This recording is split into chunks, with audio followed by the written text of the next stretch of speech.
मैंने राम जी धनुषा के लगे आए बड़े तुरे खातिर तले सखी लोग सीता से कहल कि हे सीता अरे फुलवरिया में ना गए रहो मोदी हेने आवा हेने जेकरा के देखलू मने मने अपन स्वामी स्वीकार कैलू गिरजा जी से जाके प्रार्थना भी कैलू उहे सवार का धनुहिया के लगे आइल बा उहे आइल बा सवार का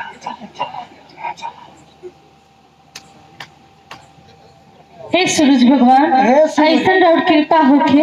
कि उन्हीं से बियाह होके होई होई होई टेंशन मत तू कमल सूरज के गोर लगाता है सीता जी गणेश भगवान के और सूरज भगवान के गोर लगाता है थोड़ी देर खातिर हिनका के सूरज जो मान लो कहा तारी की है सूरज भगवान उगालो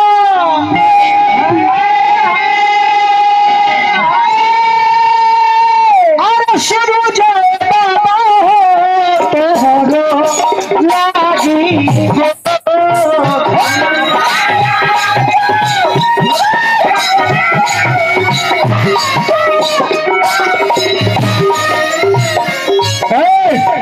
तोहारे उगल गाए बाबा हो खेला अंजो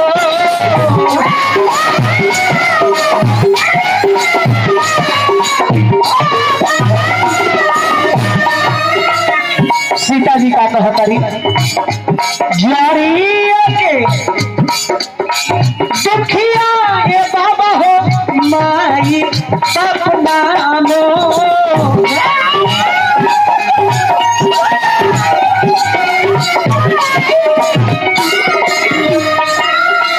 हरावा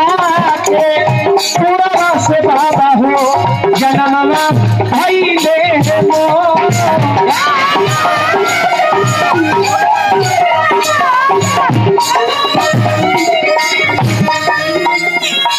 सन बालवा हेलो थोड़ा समय और बढ़ी चाटी तरीका ऐसन बालवा बिहत राम के धेनुहिया बिहते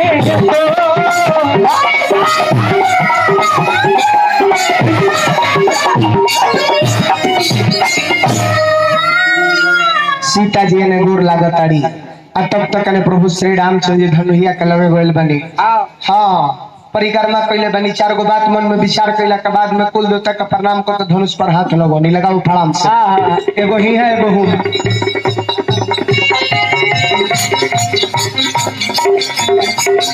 उठाओ तो उठाओ उठाओ उठाओ राम जी धनुष उठौले बारे सब कोई देखत है नो सब कोई देखत रहे कि राम जी धनुष उठौले बारे कोई से उठत ना रहे राम जी धनुष उठौले बारे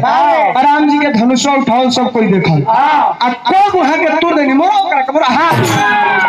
जयकार होखे लागल प्रेम से बोली सियापति रामचंद्र की कहीं क्षण राम मध्य धनु तोरा भय भुवन घर घोर राम जी प्रवत धनुष तुरनी है का तुरनी है रोकी हाथ में धरी हाथ में धरी इकातुर नहीं है धनुष अब मिले इनका से तभी लोग आंख में धुरा जो के लड़वा धुरे में आके हो गए माइक के स्टैंड होवे छटका देनी कहत नहीं धनुष लेकिन मानी तो देव ना तो पत्थर थोड़ा देर खातिर है धनुष बा और थोड़ा देर खातिर है राम बाड़म राम जी धनुष से तुरले बनी सीता जमाल करे खातिर आ बनी सीता ए सीता केने गइलू हो ए सीता वो ऐसा तो बोला तारा बुझाता कि तोर कुछ लागे ले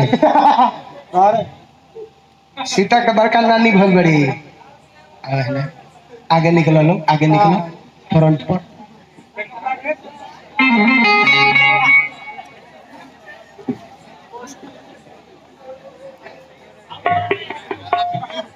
चले हने घूमी हने हने हने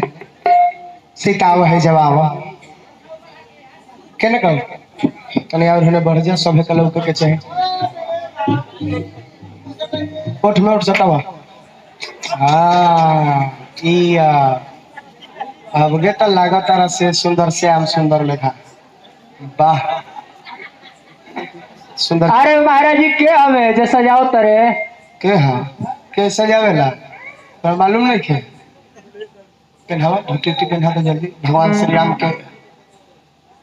वस्त्र धोती है नु रहे पहनावा इया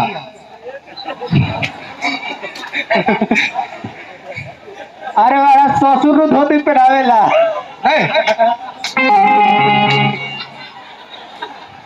ये टोपी स्पेशल टोपी है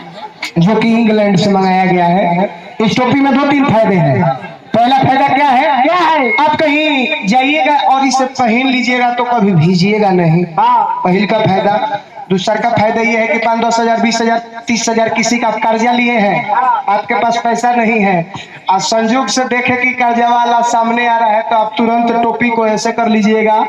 वो इधर पार हो जाएगा, आप इधर पार हो जाइएगा। तीसरा फायदा यह है, बड़ बाजार जाइएगा तो 2-4 किलो सब्जी बीच में लेते चले आइएगा। इस टोपी में यही फायदा है।